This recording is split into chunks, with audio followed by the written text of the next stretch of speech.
이제 좀 더 설명해 보겠습니다.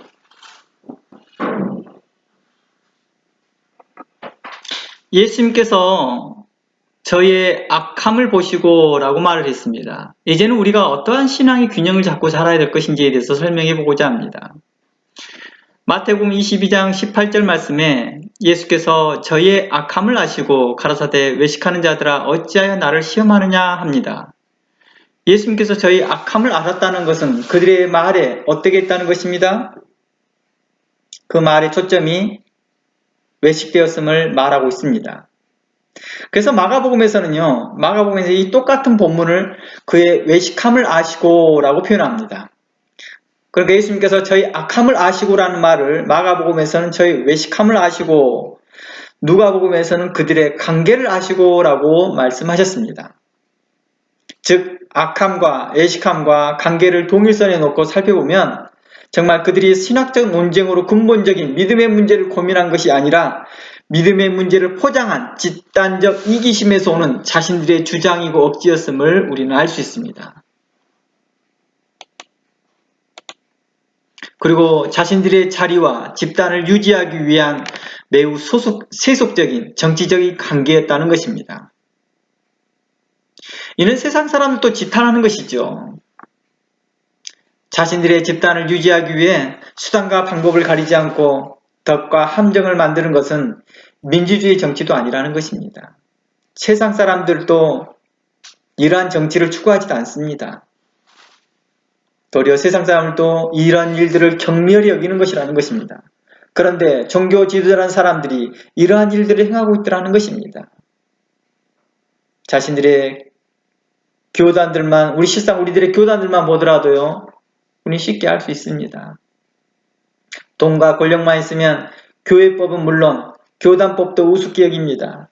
절차를 무시하고 정의를 무시하고 공의를 무시하고 선보다 불법을 행하는데 행행합니다. 그러면서 하나님 주여 주여 하면서 거룩하다 하나 실상 그 안에는 불법과 탐욕과 강포와 도적질과 악이 있더라는 것입니다.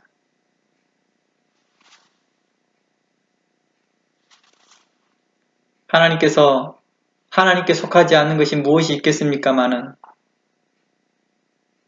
하나님께서 정말 우리에게 요구하시는 것이 하나님의 형상과 글이 있는 자들을 요구하시겠죠. 하나님의 사람이란 뜻입니다. 이 말을요. 하나님의 사람으로 온전케 되어지는 자들. 하나님의 마음에 합당한 자들이겠죠. 마가복음 7장 6절 말씀에 이렇게 말합니다. 마가복음 7장 6절 말씀에 가라사대 이사야가 너희 외식하는 자에게 잘 예언하였도다. 기록하였으되 이 백성이 입술로는 나를 존경하되 마음은 내게서 멀도다. 사람의 계명으로 교훈을 삼아 가르치니 하나님의 말씀을 사람의 교훈으로 바꿔 가르치는 거죠. 그러니 그 결과가 백성들이 나를 헛되이 경배하게 하고 있다라고 하는 것입니다. 그러면서 8절 말씀에 너희가 하나님의 계명을 버리고 사람의 유전을 지키느니라. 또 가라사대 너희가 너희 유전을 지키려고 하나님의 계명을 잘 버리는도다.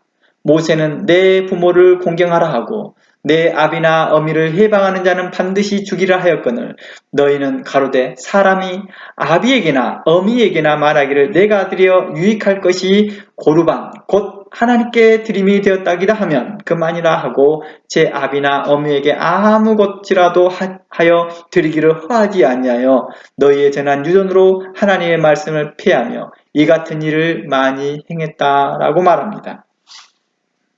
가이사의 것은 가이사에게, 하나님의 것은 하나님에게라는 말이 무슨 뜻일까요? 이제 우리에게 균형의 믿음을 이야기합니다. 우리가 하나님의 형상과 하나님의 글이 있는 자들이냐? 이제는 거기서 합당한 삶을 살아라. 세상에 빛이 되어져라. 라고 말하고 있습니다.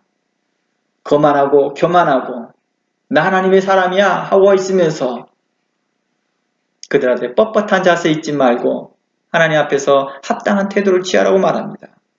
가이사의 것은 가이사에게, 하나님의 것은 하나님에게. 이 말이 무슨 뜻일까요? 부모에게 가야 할 것이 하나님께 드리고 부모에게 드릴 것이 없다고 하거나 하나님에게 가야 할 것이 부모님에게 드리고 하나님께 드릴 것이 없다 하지 말고 구분해서 드릴 것을 생각하라는 것입니다. 균형을 이루라는 것입니다.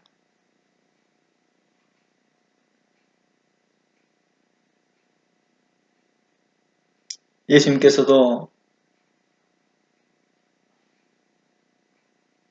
가이사의 지배를 받고 있을 때 세금을 내었던 것들처럼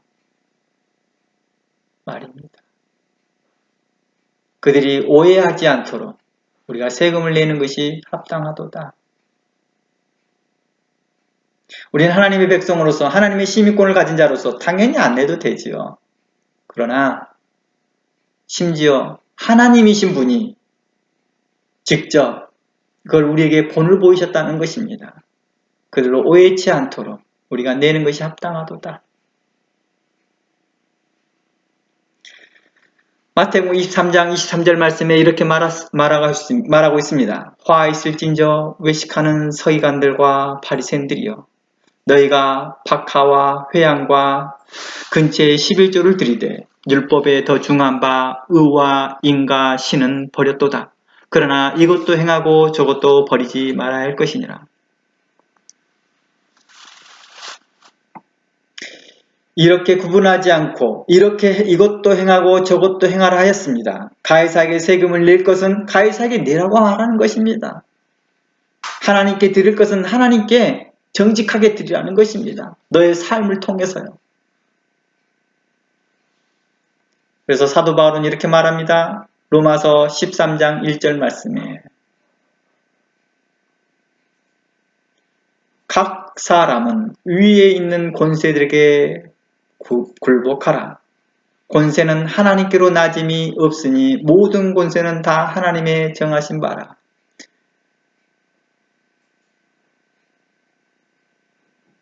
가이사의 통치를 받았던 것이 하나님의 정하심이라고 보면 되겠지요.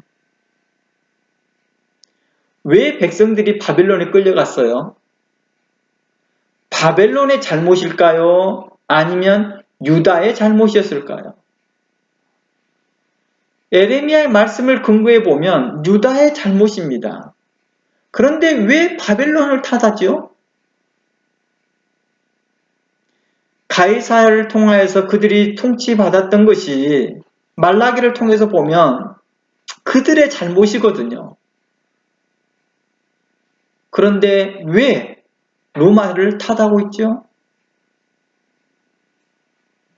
그들이 회개하려고 하지 아니하고 자신의 잘못을 모르고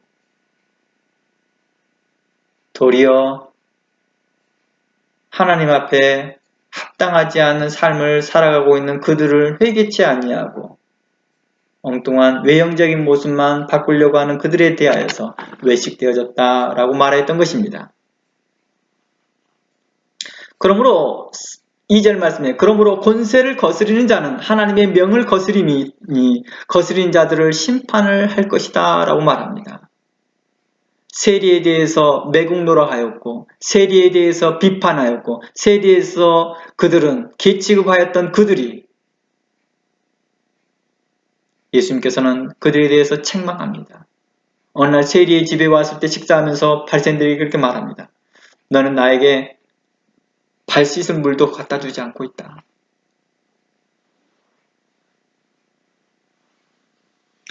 (3절) 말씀에 간원들은 선한 일에 대하여 두려움이 되지 않고 악한 일에 대하여 되나니 내가 권세를 두려워하지 아니느냐 선을 행하라 그리하면 그에게 칭찬이 있을 것이다.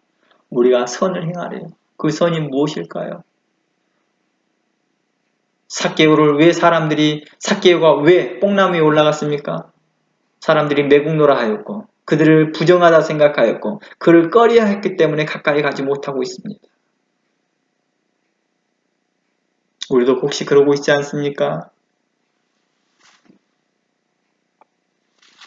4절 말씀에 간원들은 하나님의 사자가 되어 내게 선을 이루는 자니라. 그러나 내가 악을 행하거든 두려워하라. 그가 공연히 칼을 권세를 말하고 있습니다. 가지지 아니하였으니 곧 하나님의 사자가 되어 악을 행하는 자에게 진노하심을 내어 보응하는 자니라. 그러므로 굴복하지 아니할 수 없느니 노를 인하며 할 것이 아니요 또한 양심을 인하여서 할 것이니라. 너희가 공세를 바치는 것도 이를 인함이니라. 이곳에 또한 세금 문제를 또 이야기합니다. 그러니까 이때에도 교회에서도 열심당원과 같은 자들, 발생과 같은 자들의 그 교리가 계속해서 초대교회 안에서도 계속해서 영향을 미치고 있었다는 것입니다. 우리는 하나님의 백성이니 우리는 하나님의 주권을 인정함으로 가이사에게 세금을 바칠 필요가 없다라고 하면서 사람들을 요동치고 있더라는 것입니다.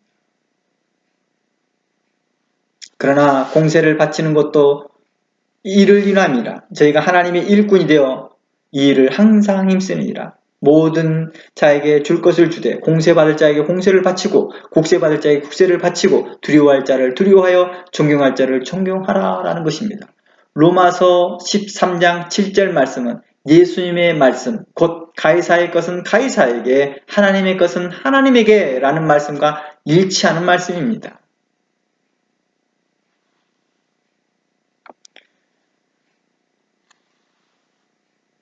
우리가 성경을 해석을 하면서 문맥과 시대 역사적 상황을 전혀 배려하지 아니하고 이것은 하나님께서 우리 하나님의 형상과 글로만 된 것을 하나님의 소유된 것으로만 우리에게 받기원 하십니다 라고 하는 관점만 이야기하는 것은 성경을 균형 있게 보지 못하고 있다는 것입니다. 그곳에서 문맥은 바로 로마서 13장 7절 말씀이 문맥이 될 것입니다.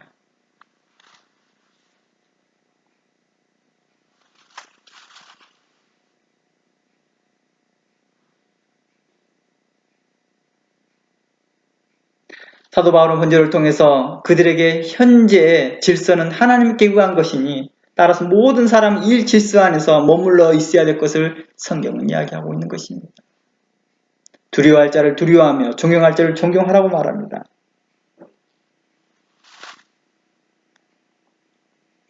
하나님 앞에서 선하고 받으심직한 것이 무엇일까를 생각해 보게 합니다.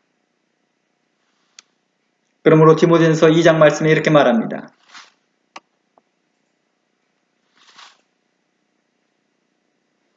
디모데전서 2장 1절입니다. 그러므로 내가 첫째 고난하니 모든 사람을 위하여 간구와 기도와 도구와 감사를 하되 임금들과 높은 지위에 있는 사람들을 위하여 하라. 이는 우리가 모든 경건과 단정한 중에 고요하고 평안한 생활을 하려 함이니라. 이것이 우리 구주 하나님 앞에서 선하고 뭐하다? 받으실 만한 것이다 라고 말합니다. 하나님께서 받으실 만한 기도, 하나님께서 받으실 만한 재물, 하나님께서 받으실 만한 것이라고 말하고 있다는 것입니다. 하나님의 것을 하나님에게 드리라는 것은 하나님의 뜻대로 행하기를 바라는 것입니다.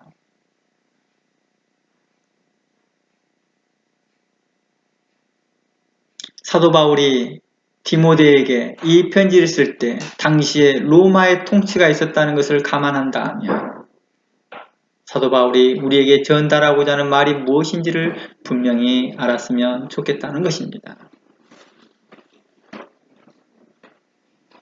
권세자들을 위한 기도는 나라의 안녕과 사회 질서에 중대한 영향을 미칩니다. 이를 통해서 우리 신앙생활도 동일하게 영향을 미치고 있다는 것입니다. 우리가 이 땅 뉴질랜드에서 살면서요, 우리가 이렇게 평온하고 안정되게 신앙생활할 수 있는 걸 감사히 여기는 것입니다. 특히 이렇게 코로나 시대에서 인터넷이 잘 되어져서 우리가 이렇게 온라인으로 만나는 것을 하나님께 감사하는 것입니다.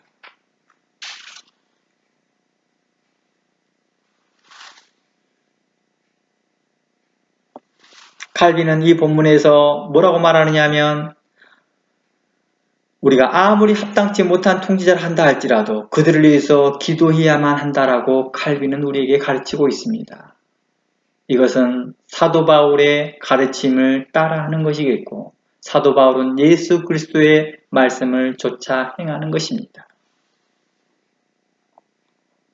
마태복음 23장 23절 말씀에 아까 좀 전에 봤던 내용이죠. 화 있을진저 외식하는 서기관들과 바리새인들이여 이것도 행하고 저것도 버리지 말라고 말합니다.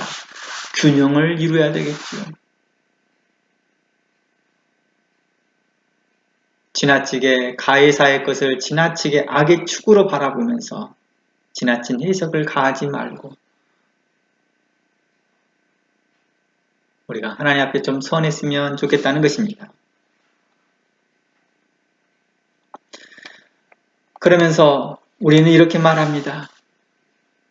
내가 하나님께 드렸으니 부모님께 소홀해도 괜찮아. 하나님께서 부모님을 책임져 주실 거야. 이렇게 하고 있다는 것입니다. 그러나 성경은 이렇게 말합니다. 아니다. 네 할 일 네가 해라. 이렇게 말합니다. 오늘날 제가 많은 선교사들을 바라보면서 또 목회자들 또 그러더라고요. 우리가 하나님께 헌신하니 하나님께서 우리 가정을 책임져 주신다. 그러면서 소홀히 하는 사람들이 있다는 것입니다. 제가 전에도 말씀드렸던 것처럼 부산에서 꽤나 큰 목회를 하신 분의 자제가 이곳에 왔는데 참 하나님 앞에 보이기 합당하지 못한 태도를 취하고 있습니다. 제가 그에게 물어봤을 때 너희 아빠와 개인적으로 성경 공부한 적이 있니? 단 한 번도 없어요. 물론 그 애도 옳지도 않더라고요. 왜 그랬을까요? 부모가 그를 훈계하지 아니하고 그를 채찍질하지 아니하고 그에게 책망하지 않았기 때문이지. 하나님께 헌신했으니 가정에 대해서 그냥 방치해둡니다. 제가 한참 한국에서 전도사 시절 때 이런 성경 강의를 하고 있는데 어느 목사님이 저를 보자고 해서 갔습니다. 여자 목사님이셨어요. 그런데 자기 딸이 지금 현재 학교를 안 가고 있다고 좀 봐달래요. 내가 가서 봤더니요. 중학교 2학년인가 걘데요. 학교를 안 갑니다. 가출하고 다닙니다. 그러면서 그 목사님이 한 말, 내가 주를 위해 산다고 하면서 기도원만 다니고 이렇게 하는데 하나님께서 이 자녀를 책임져 주기를 기도했고 그런데 우리 아이가 이렇게 됐어요. 그러더라고요. 이런 사정을 누구에게 말하겠습니까?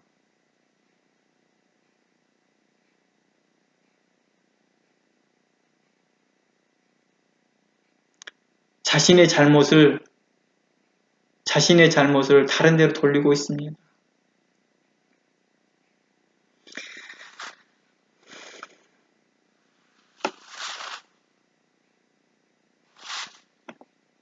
신명기 6장 6절에서 7절 말씀입니다.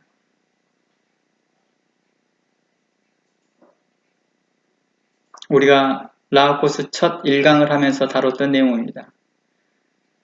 신명기 6장 6절 말씀에 오늘날 내가 내게 명하는 이 말씀을 너는 마음에 새기고 내 자녀에게 부지런히 가르치며 집에 앉아있을 때든지 행할 때든지 누워있든지 일어날 때든지 이 말씀을 강론하라. 이 말씀은 목회자에게 해당되지 않는 걸까요? 이 말씀은 오직 성도들에게만 해당되는 걸까요? 아니겠죠. 모든 하나님의 백성들에게 해당되는 것입니다.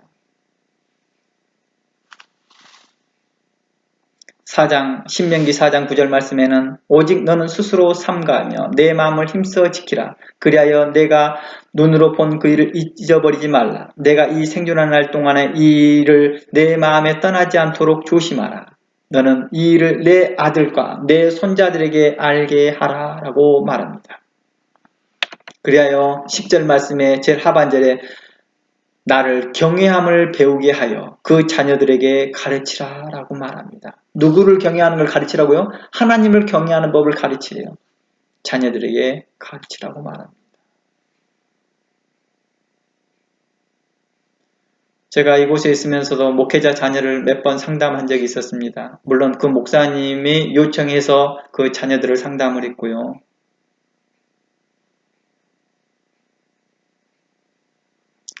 말하기가 부끄러울 만큼의 놀라운 일들이 발생합니다.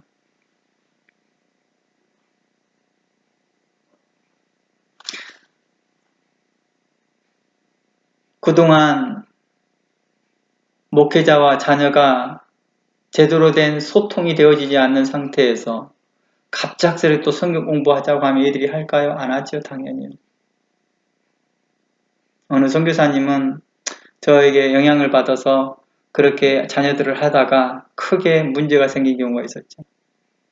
그분이 와서 저는 왜 이렇게 될까요? 그래서 제가 했죠. 저희 큰아들과 큰딸과의 대화는 저는 5살 때부터 시작했습니다. 꾸준한 대화와 꾸준한 성경 공부와 꾸준한 이런 관계 가운데에서 지금의 목회자 세미나나 그런 것을 계속할 수 있었던 것입니다. 목회자 세미나 들어오기 전에요. 애들은요. 저하고 성경 공부를 웨스트민스터부터 시작해서 다른 신학 강좌부터 시작해서 다른 성경 강좌 주기도문 사도신경에 대해서 2시간 한 번 강의할 때마다 2시간씩 말씀 함께 나눴던 것입니다. 물론 그것이 저에게 홈스쿨링이라는 그런 장점이 있어서 애들이 그거에 대해 잘 따라왔었고 애들도 그것을 즐거워하였고 그것들에 대해서 배우는 것을 그들이 흥미로워 여겼기 때문입니다. 그들에게 부족함이 있으면 책망하고 책질질하였던 것들이 말씀으로 그들에게 말하였던 것들이 그들에게 유익함이 있었던 거겠죠. 그러나 단순하게 그 공부하는 것만 집에서 테이킹만 하였다가는 도리어 관계가 악화되는 거겠죠. 여기 뭐라고 말합니까? 먼저 너 자신이 뭐하고 마음에 새기고 계속 그 말을 먼저 합니다. 너는 네 마음에 먼저 힘써 지키래요.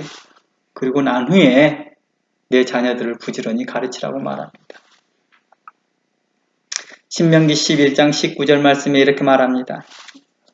같은 말입니다. 같은 말인데요. 다시 보면 그곳에서는 너는 집에 앉아있을 때든지 길에 행할 때든지 누워있을 때든지 일어날 때든지 이 말씀을 강론이라는 풀강자 말씀을 풀어 해석해 주어라. 이것은 뭐예요? 어느 때나 이 말입니다. 어느 때나. 항상 기도하라는 것은 그것은 잘 가리키면서도 기도하는 것은 뭐예요? 무시로 기도하라고 말을 하면서도 성경 공부는 뭐예요? 무시로 안 해요. 저는 자녀들하고 있으면서 정말 무시로 합니다. 아이들하고 있으면서 성경적 가치관을 설명해주고 실질적으로 저한테 학문적인 걸 질문을 하더라도 그 학문적인 걸 다 이해하지 못한다 할지라도 그 초점을 계속해서 어떻게 하든지 성경적 관점으로 연결시켜서 저는 설명해 줍니다. 그렇게 노력하는 것이죠. 에베소의 말씀에 자녀들아, 아비들아, 너희 자녀를 노엽게 하지 말고 오직 주의 교훈과 훈계로 양육하라고 말합니다. 부모가 자녀들을 최종적으로 노엽게 하는 이유는 하나님 말씀을 알려주지 않는 것입니다. 잠언서의 말씀을 기초한 것입니다. 잠언서는 마땅히 행할 일을 아이에게 가르치라. 그리하면 늙어서도 그것을 떠나지 아니할 것이다 라고 잠언서 22장 6절을 말을 하고 있습니다. 이게 양육이죠. 부부 문제는 어땠습니까? 저는 교회에 양육하러 다니거나 협력을 하고 다니면 사모에 대해서 많이 관심을 보입니다. 저는 제 아내에게도 그럽니다. 항상 내 옆에 있으라. 설교 시간에 제일 뒷자리에 앉아서 있지 말고 가까이 내 앞에 앉으라 그 말합니다.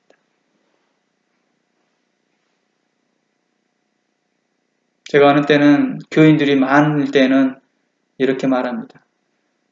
당신들은 사모에게 이 일 저 일 하라고 말하지 말고 사모는 제일 먼저 말씀 배우는데 제일 앞에 서게 하고 그리고 집사들 중에서 신실한 사람이 봉사하십시오. 사모가 건강해야지 영적으로 건강해야지 이 교회가 건강합니다. 하나님의 말씀이 우리를 살립니다. 제가 한국 교회에 갔을 때 많은 사모들이 한쪽으로 찌그러져 있는 한쪽으로 이렇게 비껴져 있는 모습들을 많이 보합니다. 항상 기도하고 있습니다. 목사님 설교하는 동안에 기도하고 있습니다.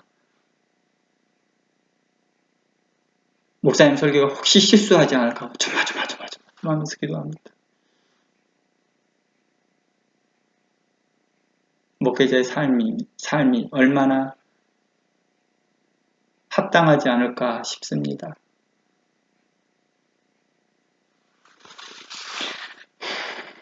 제가 이 일에 대해서 말을 하려면 따로 가정과 교회를 통해서 더 구체적으로 이야기하기에 잠시 넘어갑니다.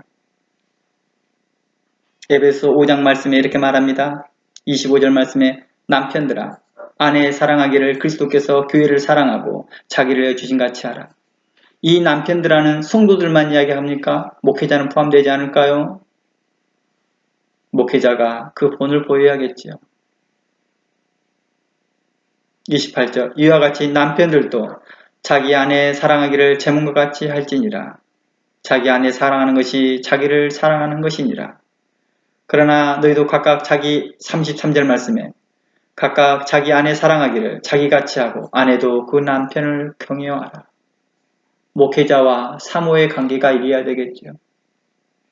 놀랍습니다. 가끔씩 보면은 사모가 목사 험담하고 있고 목사는 사모 험담하고 있고 예배 끝나고 그러고 있더라고. 식사 시간 따로따로 앉아서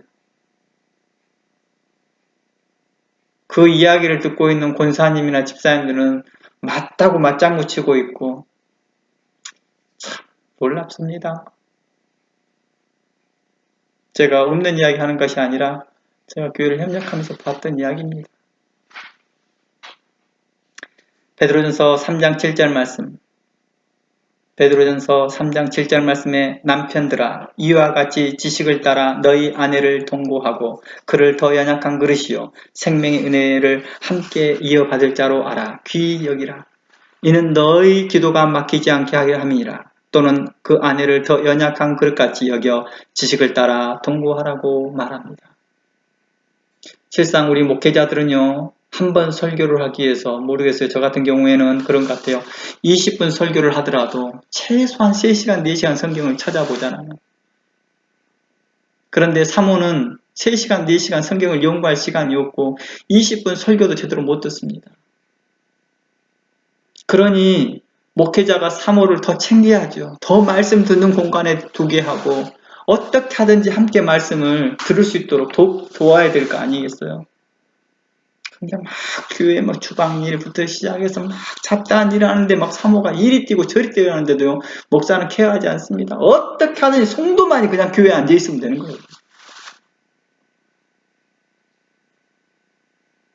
여러분의 가장 가까이 있는 아내를 사랑하기 있고 그 사모를 존중하면서 그 사모에게 하나님의 말씀이 당신에게 감동되어주고 가르쳤던 것을 최대한 열심으로 쉐어링하고 나누기를 원합니다. 저는 그동안에 목회자 세미나를 예전에 4년 동안 해나갈 때 계속 목회자들에게 그랬죠. 말을 했습니다. 사모님과 함께 하십시오.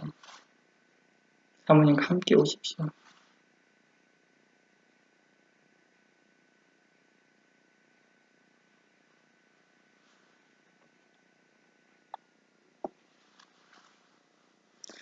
제가 큰 대형교회에서 몇 번 있어 보면서 그런 걸 많이 느끼더라고요. 사모의 위치가 참으로 희한하게 목사의 후광을 비치는 사람으로 되어 있지 목사와 함께 동역하는 사람으로는 보여지지 않더라고요. 아무튼 그 부분은 다음에 이야기하겠습니다. 우리의 가정들은 어떻습니까? 디모데전서 3장 1절 말씀에 미쁘다 이 말이여 사람이 감독의 직분을 얻으려면 선한 일을 사모한다 함이니라. 그러므로 감독은 책망할 것이 없으며 한 아내의 남편이 되며 절제하며 근신하며 아담하며 나그네를 대접하기를 잘하라고 말합니다. 그러면서 가정을 어떻게 하냐 5절 사람이 자기 가정을 자기 집을 다스리지 못하면 어찌 하나님의 교회를 돌볼 수 있겠느냐라고 합니다.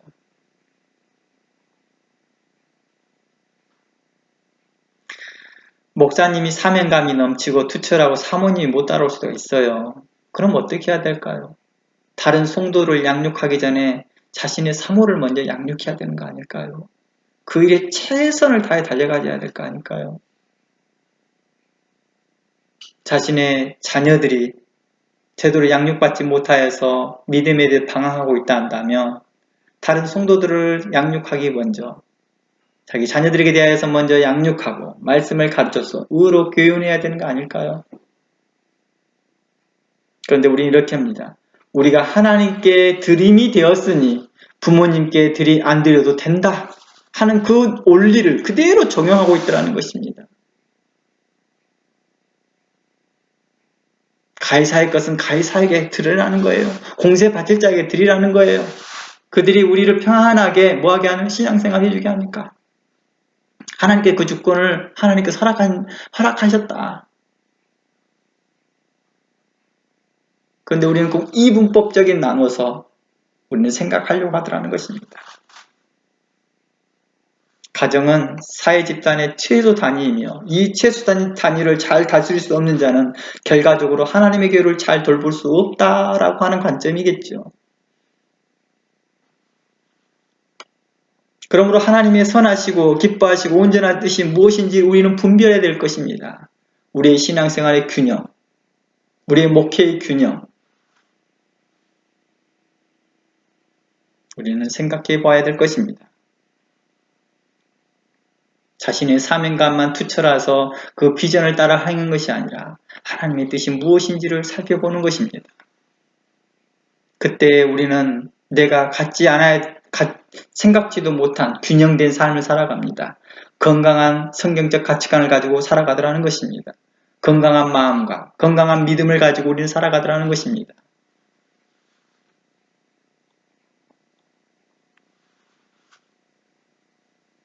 제가 한 선교사가 이곳에 있으면서 그 부부가 따로 살아요.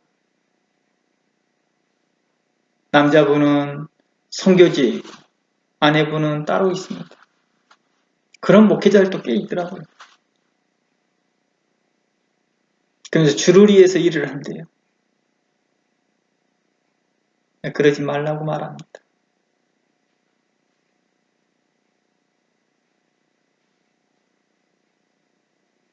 참으로 부끄럽습니다. 주례할 때 뭐라고 주례할지 참 놀랍습니다. 아무튼 또 넘어가 봅니다. 하나님께서 로마서 12장 1절 말씀에 이렇게 말합니다. 로마서 12장 1절 말씀에 그러므로 형제들아 내가 하나님의 모든 자비하심으로 너희를 고나노니 너희 몸을 하나님이 기뻐하시는 거룩한 산제사로 드리라. 이는 너희의 드릴 영적 예배니라. 너희는 이 세대를 본받지 말고 오직 마음을 새롭게 함으로 변화를 받아 하나님의 선하시고 기뻐하시고 온전하신 뜻이 무엇인지 분별하도록 하라라고 말합니다. 이게 무엇일까요? 우리에게 하나님께서는 우리에게 하나님의 선하시고 기뻐하시고 온전한 뜻이 무엇인지 분별하라고 말합니다. 이러한 분별함 가운데에서 우리가 드려질 것이 우리의 몸이래요. 이것이 바로 영적 예배라고 말합니다. 본문에서 우리의 몸은, 너희의 몸은 바로 어떤 걸 말합니까? 전 인격을 말하는 것이죠. 그래서 칼빈은 이렇게 말합니다. 너의 자신이다. 우리의 자신들을 하나님께서 드리기를 원하고 있다는 것입니다. 우리 인격 전체를, 우리의 삶 전체를 하나님께 드려지기를 원하고 있다는 것입니다. 그러므로 하나님이 기뻐하시는 거룩한 산제사로 드려지는 것은 우리의 전 인격체를 삶으로 드리는 것을 말하고 있다는 것입니다. 우리의 생애를 통해서 계속적으로 하나님의 보시기에 선한 일을 행하는 것입니다. 하나님의 형상과 하나님의 글을 가지고 하나님의 말씀을 가지고 하나님의 것으로 우리가 살아가는 것입니다. 그랬을 때 이방 사람들이 우리를 보고 하나님의 빛을 보고 하나님께 영광을 돌리겠다라는 것입니다. 이러한 합당한 삶을 없으면서 나는 누구네 하면서 아무것도 하지 않으려고 하는 자들에게 대해서 그 균형 없는 삶을 살아가는 것입니다. 자들과 규모 없이 살아가는 자들에 대해서 하나님은 책망하셨다는 것입니다. 본문에서 이 산제사라고 말하는 이 산제, 너희가 드릴 산제사라고 하는 이 산제사는 구약시대의 동물제사처럼 다른 존재로서 드리는 것이 아니라 바로 살아있는 자기 자신을 드리라는 것입니다. 우리의 삶 가운데 우리의 전 인격을 하나님께 바치라는 것이죠. 이러한 로마서의 맥락은 야고보서에서 말하는 믿음은 행함으로 온전케 된다라는 말씀과 같은 맥락을 같이 하고 있습니다. 하나님이 요청하시고 기뻐하시는 예배는 우리의 거룩한 삶이었습니다. 하나님께서 우리에게 기뻐 받으시는 것은 바로 우리의 거룩한 삶이었다는 것입니다. 그리스도 안에서 하나님의 형상과 글이 있는 존재라고 자랑할 뿐 삶에서 나타나지 않는다면 이는 하나님의 이름을 믿지 않는 자들에게 비방거리로 만드는 것과 같습니다. 이는 말라기서의 말씀과 같이 내 이름을 멸시하는 제사장들과 똑같다라는 것입니다. 그들이 대회와 회중과 안식일과 유월절로 모이지만 많은 수양과 어린 양으로 갖다 짐승을 드리지만 헛된 재물일 뿐이라는 것입니다. 하나님 앞에서 성도로서 합당한 삶과 거룩한 삶은 가장 먼저 자신의 삶에게 유익하겠지요. 성도로서 이 합당한 삶과 거룩한 삶을 살려고 하는 것은 먼저 자기 자신에게 좋다는 거예요. 그리고 이것이 다른 사람에게 유익할 뿐만 아니라 하나님과 인격적인 관계로 살게 하는 그 원동력을 갖게 한다는 것입니다. 그러므로 하나님께서 우리에게 요구하신 영적 예배는 율법적이고 이방의 제사와 같이 외형적인 예식과 의식과 제사 행위보다 주 안에서 거룩해진 우리의 전 인격적인 합당한 삶을 요구하고 있다는 것이 초점인 것이죠. 즉 삶의 모든 가치와 의미를 주께 두고 주님을 섬긴다는 삶을 이야기하고 있는 것 같습니다. 그것은 곧 뭘 의미합니까? 가이사의 것은 가이사에게, 하나님의 것은 하나님에게 바치는 모습입니다. 특히 2절에서 말하고 있는 이 세대를 본받지 말라고 할 때는 하나님의 뜻을 알지 못하는 것과 하나님의 뜻을 대적하는 것과 성경적 가치관을 대체하는 것과 그리고 거짓된 가르침을 포함하고 있다는 것입니다. 로마서 말씀이 그렇다는 거예요. 이 세대를 본받지 말고라는 문맥에서 그렇게 말하고 있다는 거예요. 앞뒤 문맥이요.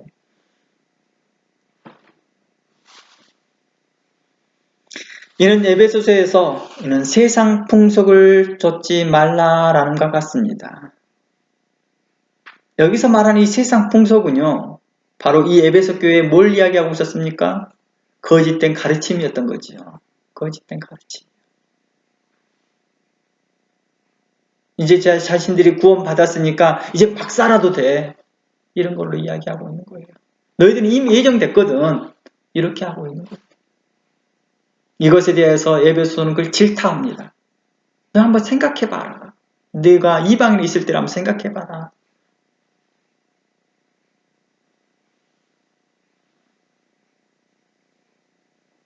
하나님의 성령을 근심케 하지 말라라고 책망했던 내용들이라는 것입니다.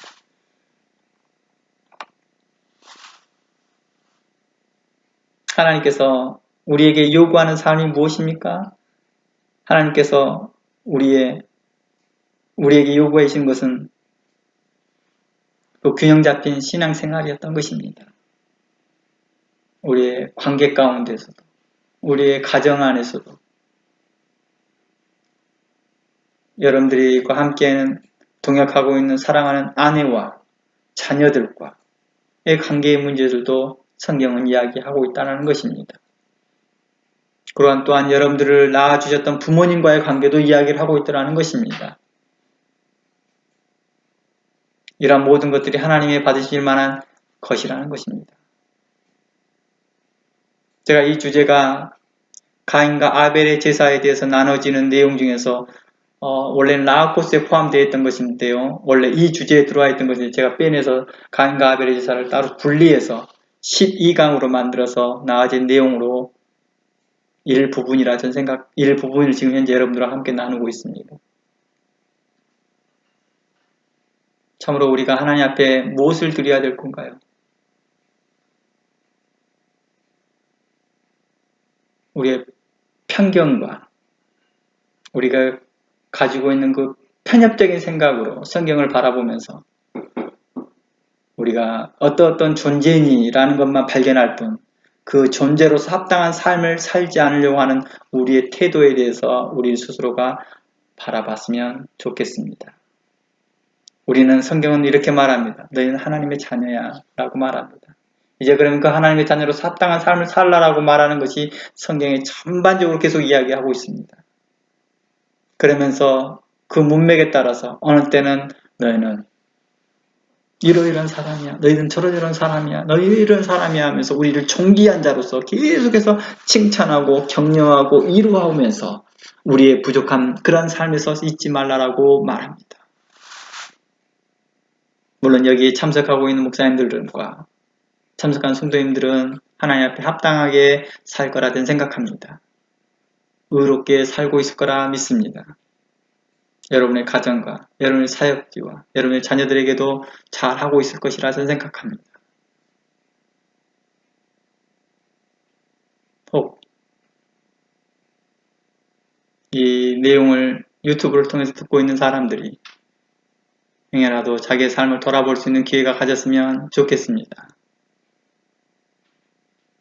이곳에 있으면서 참으로 균형 잡히지 못한 신앙생활과 균형 잡히지 못한 생각으로 하나님께 대하여 열심은 있으나 지식을 따라 행하지 아니하고 의롭지 못한 행동들이 나타날 때마다 많은 성도들이 고통스러워한다는 것입니다. 또한 가장 고통스러워하시는 분이 하나님의 성령이라는 것입니다.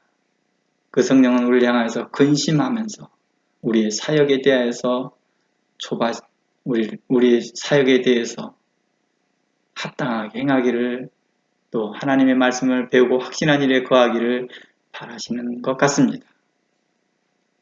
우리가 하나님 말씀으로 가진 자로서 합당히 행하여서 많은 성도들에게 본을 보이며 하나님 앞과 사람 앞에서 칭찬 듣는 우리 목회자들이 되기를 주의 이름으로 축원합니다. 기도하겠습니다. 하나님 감사합니다. 이 시간까지 우리를 인도하여 주시옵시고 하나님의 말씀을 가르치는 자로 우리를 세워져 주심을 감사합니다. 마땅히 행할 일들을 자녀들에게 가르치고 교회에 가르치고 마땅히 하나님의 말씀을 내 마음에 새기고 지켜서 참으로 하나님 앞에서 선하고 의로운 자로서 사역할 수 있도록 도와주시고 인도하여 주시옵소서.